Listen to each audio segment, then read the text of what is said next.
Hi everyone, I'm Akila. In this video, let us see how to write a calendar function. Under modeling, I'm creating a new table. This table is going to have a calendar column with all the dates between start date and end date of a calendar function. I'm renaming my table as calendar and now I'm writing the calendar function.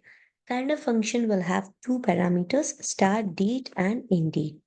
I'm mentioning the start date with a date function, which will take year, month, and day as parameters.